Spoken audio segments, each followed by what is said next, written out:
Welcome to my channel. I'm Ben. Today we step into a shocking contract killing case in Florida. A husband accused of hiring his best friend to murder his wife in her own kitchen. But what drove them to such a brutal decision remains unanswered.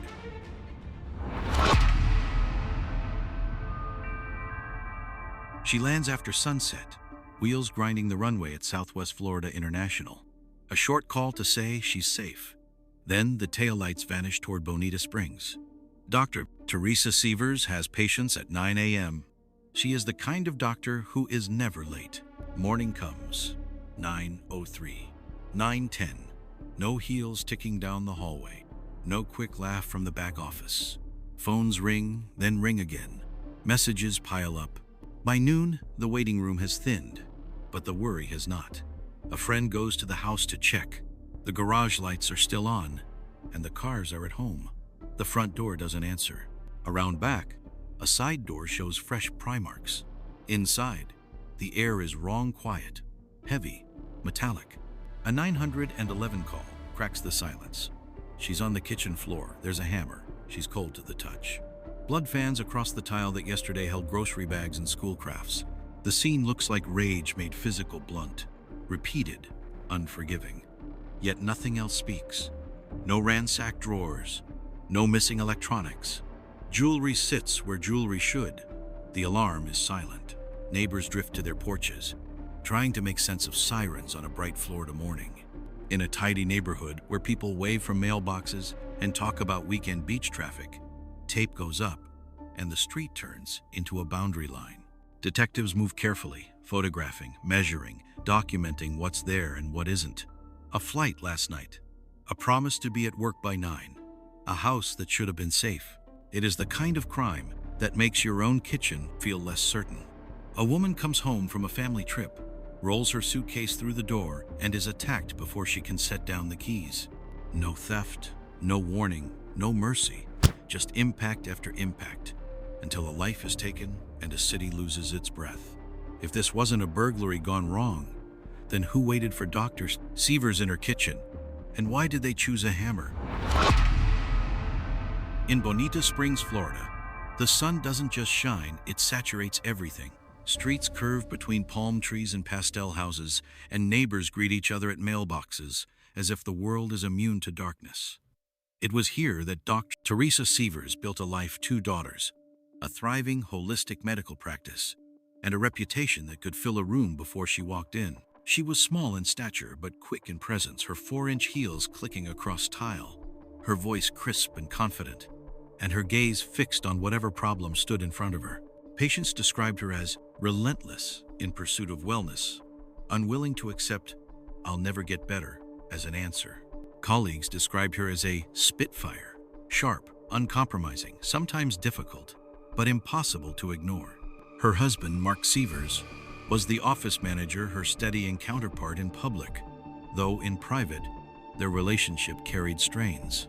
Friends recalled their beachside wedding in 2003, the smile on Mark's face when their first daughter was born 6 months later, and the large home they built in Bonita Springs in 2007 when their second child arrived. Mark was the primary caregiver, managing the household while Teresa's practice expanded. He was protective, sometimes to a fault, and fiercely attached to his daughters. Outwardly, theirs was the picture of stability, a successful doctor, a devoted father, and children who adored them both. Yet beneath the surface were quiet fractures. Financial stress, despite the stacks of cash found later in the home, gnawed at their marriage. Teresa's uncompromising nature could alienate not just patients, but staff. And Mark, by some accounts, seemed increasingly overshadowed by his wife's ambition. Still, no one close to them imagined harm could come from within. Teresa often said she would never leave Mark, unwilling to disrupt her daughters' lives. She spoke of plans for the future, a trip here, a project there, without hinting at any looming rupture. The night before her death, Teresa cut short a family trip to New York. She needed to be back for patients on Monday morning. She landed at Southwest Florida International Airport, called Mark to say she'd arrived safely, and drove home alone. Mark and the girls stayed in New York. By all appearances, the arrangement was ordinary. A working mother returning early, a family trip continuing without her. In the days that followed, friends would replay that detail. The empty house, the disabled alarm, and the fact that she was alone when she rolled her suitcase through the door. It is in such gaps between expectation and reality that motives can hide. Was this simply bad luck? A violent stranger crossing paths with the wrong person? Or was there something in the Severs' past, some debt, resentment, or secret that followed her home that night, waiting for the moment she would be most vulnerable? Sunday, the 28th of June, 2015. The Severs' home sits still in the early morning light. The air is heavy with humidity, the kind that clings to skin before the sun fully rises.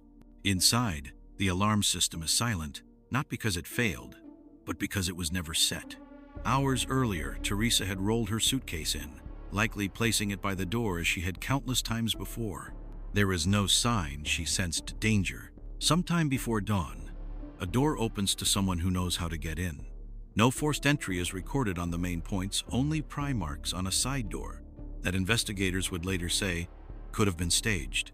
Whoever entered didn't search for valuables. They had one purpose. They brought with them a hammer. The kitchen becomes the scene of a sudden, overwhelming attack. 17 separate blows to Teresa's head, each one delivered with force enough to crush bone. Blood spatters the floor, the walls, even the lower cabinets. The first impact may have come before she could turn around. The next landed before she could cry out. Forensics would later note that her body was found surrounded by a wide pool of blood, the hammer lying nearby almost placed, not dropped. No drawers yanked open, no electronics missing. In the master bedroom, jewelry sits in plain view. In the garage, Mark's gun collection remains untouched. More than $40,000 in cash is still inside the home. Whatever happened here was not a burglary interrupted. Hours pass before anyone realizes something is wrong. At the clinic, staff grow restless, watching the clock. At 9:03 a.m., she should have been at her desk. By noon, the unanswered calls have turned into quiet dread. That evening, Mark, still in New York, asks a friend to check the house. She finds the scene and calls 911. When first responders arrive, the house is still. There's no sign of forced entry on the front, no broken windows. But the body in the kitchen tells them this was not random. Detectives begin canvassing the neighborhood, asking if anyone saw movement in the early hours. Some recall nothing unusual. Others mention a man they didn't recognize. It isn't much to go on. The following days bring more questions than answers. Who would target Teresa in such a personal, brutal way? She had a reputation for being direct, even confrontational. But murder is a leap far beyond professional conflict. The choice of weapon, intimate, silent, suggests someone who wanted to feel the impact. Someone who wasn't afraid to get close. Her last known communications are mundane. A phone call to Mark from the airport, a short drive home. No distress, no warnings. Police consider the possibility of a patient with a grudge. They also note the peculiar absence of forced entry, something that points toward either someone she trusted or someone who had the means to bypass her locks. The timeline is tight. From the moment she pulled into the driveway Sunday night to the estimated time of death in the early morning. Only a few hours pass. Whoever was in that house knew she would be alone. They knew the alarm wouldn't be set, and they knew they would have time to get in, kill, and get out before anyone noticed she was missing. Days later, the first major break will come from more than 1,000 miles away in Hillsborough, Missouri, linking Teresa's death to people far outside Florida. But in the immediate aftermath, investigators in Bonita Springs are left with a pristine crime scene in terms of evidence. No fingerprints, no shoe prints, no DNA that isn't Teresa's. It looks, in their words, like the perfect crime. Perfect, except for one thing: the killer's connection to her life. That connection is what will slowly unwind in the weeks to come, revealing a conspiracy that starts with a marriage and ends in a courtroom. The investigation began with the obvious. Those closest to Teresa. Mark was hundreds of miles away in New York with their daughters, a solid alibi on paper. But detectives didn't stop there. They interviewed friends, staff, and family, looking for anyone with a motive. One name surfaced early: Sandra Hoskins, Teresa's longtime medical assistant. She had a complicated relationship with her boss and had planned to resign the very Monday Teresa was found dead. Sandra admitted Teresa could be harsh, but insisted she had nothing to do with the murder. Within weeks, she was cleared. That left a chilling problem: no suspects and no physical evidence. Then, almost 2 months after the murder, a break came from an unexpected place: Missouri. On the 27th of August, 2015, the Lee County Sheriff's Office announced the arrest of Jimmy Ray, the Hammer Rodgers. Hours later, they announced a second arrest: Curtis Wayne Wright, a man who not only lived in Missouri, but looked uncannily like Mark Severs. Wright wasn't a stranger. He'd been Mark's best friend since childhood. They'd grown up together, stood as best man at each other's weddings, and just 2 months before the murder, Mark had been best man at Wright's. He also traveled regularly to Florida to work on the computers in Teresa's office. To family and friends, Wright was a brother from another mother. The Missouri connection puzzled many until investigators laid out the trail. Wright had rented a car in Hillsborough on the 27th of June, 2015. GPS data placed him and Rodgers on a 1,100-mile drive to Bonita Springs, arriving early Sunday morning, the very day Teresa returned from New York. The GPS showed them leaving the Severs home just after 6 a.m., visiting a nearby Walmart to buy trash bags, black towels, and a lock-picking kit, then returning to the Severs garage to wait. By Monday morning after Teresa's murder, the GPS traced them northbound back to Missouri. The case gained another witness: Rodgers' girlfriend, Taylor Shoemaker. She told investigators that Rodgers confessed to killing Teresa with a hammer, and that she helped him dispose of gloves, a jumpsuit, and parts of his cell phone along a rural Missouri road. She also claimed Rodgers said the job was for money, $10,000, arranged through Wright, who in turn was hired by Mark. With this, the focus swung back to Mark. Financial records showed the Severs family had more than $4 million in life insurance on Teresa. Investigators believed Mark feared divorce, financial ruin, and losing custody of his daughters. Wright, facing his own legal troubles, cut a deal. He pled guilty to second-degree murder, admitted to striking Teresa, and testified that Mark masterminded the plot. By late 2015, all 3 men were in custody: Rodgers facing trial for second-degree murder, Wright serving his reduced sentence, and Mark awaiting trial for first-degree murder and the death penalty. The evidence was circumstantial but layered: GPS logs, Walmart surveillance, Taylor Shoemaker's testimony, and Wright's confession. It was no longer a question of whether Teresa's death was targeted. It was about proving, in court, that the man she married had set the plan in motion. And as the trial dates loomed, Bonita Springs braced itself to hear in excruciating detail how a family's public image unraveled into a murder-for-hire plot. The first to stand trial was Jimmy Ray Rodgers in October 2019. The courtroom was a study in contrast: the sterile formality of legal procedure against the raw emotions of Teresa's family, seated just feet from the man accused of delivering the fatal blows. Prosecutors painted the murder as a textbook case of a contract killing. They leaned heavily on Curtis Wayne Wright's plea deal testimony. Wright admitted striking Teresa 3 times with a hammer before Rodgers came from nowhere and began hitting her over and over in a frenzy. Surveillance footage from Walmart, GPS logs, and forensic evidence tied Rodgers to the scene. A fiber from the blue jumpsuit identified by Taylor Shoemaker as belonging to Rodgers was found on Teresa's body. Shoemaker herself took the stand, her demeanor tense but steady. She told the jury about Rodgers' confession, the cleanup, and the promise of a $10,000 payment that never came. The defense had no witnesses and focused on undermining Wright's credibility, portraying him as the sole killer who framed Rodgers to save himself. Curtis Wright's the only one who ever hit that woman, Rodgers' attorney told the jury. But after 2 days of deliberation, the verdict came back: guilty of second-degree murder. Rodgers was sentenced to life in prison. A month later, in November 2019, it was Mark Severs' turn. This was the trial everyone had been waiting for: the alleged mastermind, the husband who had spoken to Teresa just hours before her death. Prosecutors again relied on Wright's testimony, but this time the stakes were higher. Mark faced the death penalty. They laid out the financial motive: over $4 million in life insurance, and the marriage that, according to Wright, was collapsing under debt and mistrust. They detailed how Mark allegedly told Wright that Teresa planned to leave him and take the children, and that the only option was for her to die.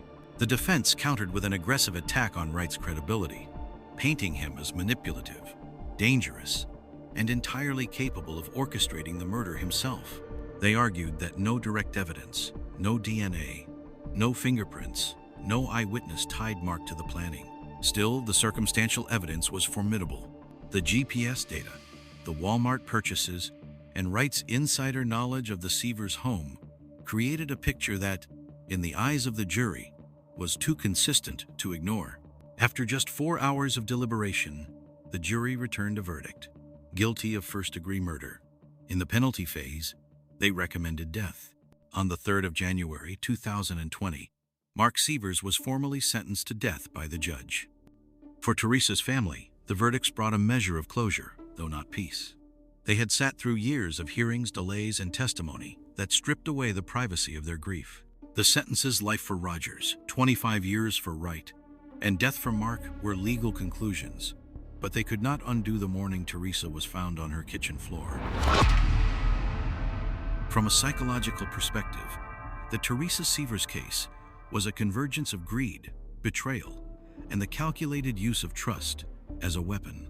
Mark's alleged role as mastermind highlights a particularly insidious, dynamic, intimate partner homicide, where the killer relies on the victim's sense of safety to facilitate the crime. Teresa had no reason to fear walking into her own home. That trust was the very vulnerability exploited. For Curtis Wayne Wright, the motivations appear layered. Financial gain was the overt driver payment for a job, but underlying it was a long-standing bond with Mark. Psychologists often note that shared history can create a distorted sense of loyalty, one that overrides moral boundaries. Wright's willingness to travel over 1,000 miles, recruit Rodgers, and personally participate in the killing suggests both instrumental calculation and a personal commitment to fulfilling Mark's request. Jimmy Ray Rodgers' role fits the profile of a hired enforcer, someone brought in for his perceived toughness or willingness to commit violence. His nickname, the Hammer, whether self-styled or not, became grimly literal. His actions during the murder, described by Wright as a frenzy, hint at impulsivity layered on top of a contractual motive, a combination that often results in excessive force well beyond what is necessary to complete the task. Legally, the prosecution's case relied on circumstantial evidence, GPS logs, surveillance, testimony from an accomplice, and financial records. Defense attorneys argued the dangers of over-reliance on a single cooperating witness, especially one with much to gain. Yet the consistency between physical evidence and Wright's account strengthened the state's position. The case also underscores how murder-for-hire plots leave digital and logistical footprints. In an era where GPS trackers, surveillance cameras, and digital payment records are ubiquitous, the perfect crime becomes increasingly difficult to stage. The killers in this case left a trail from Missouri to Florida and back, their route, purchases, and interactions preserved in data. From a prevention standpoint, the warning signs: financial strain, marital discord, the presence of large insurance policies, are not by themselves proof of impending violence. But combined, they can indicate elevated risk. Domestic violence experts note that the most dangerous time for a person in a troubled relationship is when the other partner feels they have nothing to lose. In this context, Teresa's decision to return home alone, coupled with the disabled alarm, created an ideal opportunity for someone intent on harm. In the end, what makes the case particularly chilling is not just the brutality of the act, but the premeditation, the calculated waiting in the garage, and the certainty that Teresa would walk through that door unaware of what awaited her. It's a reminder that in crimes born of betrayal, the killer's greatest weapon is often the trust they've been given. The verdicts in the Severs case reverberated far beyond the courtroom. In Bonita Springs, the story became a grim cautionary tale about how even in the most seemingly secure communities, violence can come from within. Local news stations replayed the trial highlights for days, and the image of Teresa's bright smile, confident posture became a symbol of both professional achievement and personal vulnerability. For Teresa's family, The legal outcome was a double-edged sword. Justice had been served in the legal sense. Wright's 25-year sentence, Rodgers' life term, and Mark's death penalty. But the process had taken more than 4 years, draining emotional and financial resources. They were left to raise Teresa's daughters, now without either parent, in the shadow of a crime that had played out on a public stage. Community reactions ranged from shock to reflection. At Teresa's clinic, patients spoke about her dedication and the hole left in the local healthcare community. Some questioned whether warning signs financial stress, marital strain had been overlooked. Others focused on the systemic aspects, noting how life insurance can become a dangerous incentive in strained relationships. In Florida's legal circles, the case became a reference point for the complexities of prosecuting murder for hire plots. It demonstrated the power of digital evidence, GPS data, surveillance footage, and cell phone records in tying disparate actors together. It also showed the challenges of relying on accomplice testimony, especially when that witness, like Wright, had struck his own bargain with the state. On a broader level, the Severs murder fed into a national conversation about domestic violence and intimate partner homicide. Experts pointed out that while most such cases do not involve elaborate interstate plots, the underlying dynamics, control, perceived loss, financial desperation, are tragically common. Years later, the legacy of the case remains. Teresa's name is still invoked in conversations about trust and betrayal, and her story is used in training seminars for law enforcement and domestic violence advocates. Her daughters, shielded as much as possible from the public glare, continue to grow up with the knowledge that their mother's death was not a random act, but one born of calculated malice from someone she knew best. In the end, the Teresa Severs case is remembered not only for its brutality, but for the intimate relationships that made it possible. It is a stark reminder that danger can wear the face of a loved one, and that the safeguards we trust our homes, our relationships, are only as strong as the people within them. The story of Dr. Teresa Severs is a chilling reminder that danger can sometimes come from those we trust the most. In a community as peaceful as Bonita Springs, with sunlit streets and rows of green palms, a ruthless plot was still able to take shape in silence. When trust is exploited, it can become a deadly weapon. This case also highlights the importance of paying attention to warning signs in relationships, whether it's financial pressure, marital strain, or sudden unexplained changes in behavior. We can't live our lives in constant suspicion, but ignoring red flags can come at a high price. Now, I want to hear from you. What do you think is the clearest sign that a hidden danger might be present? Share your thoughts in the comments below, and let's start a conversation. If you found this video meaningful and want to hear more real-life stories, please hit the like button, share this video, and subscribe to the channel. Your support helps us continue bringing you the most complete and in-depth storytelling possible.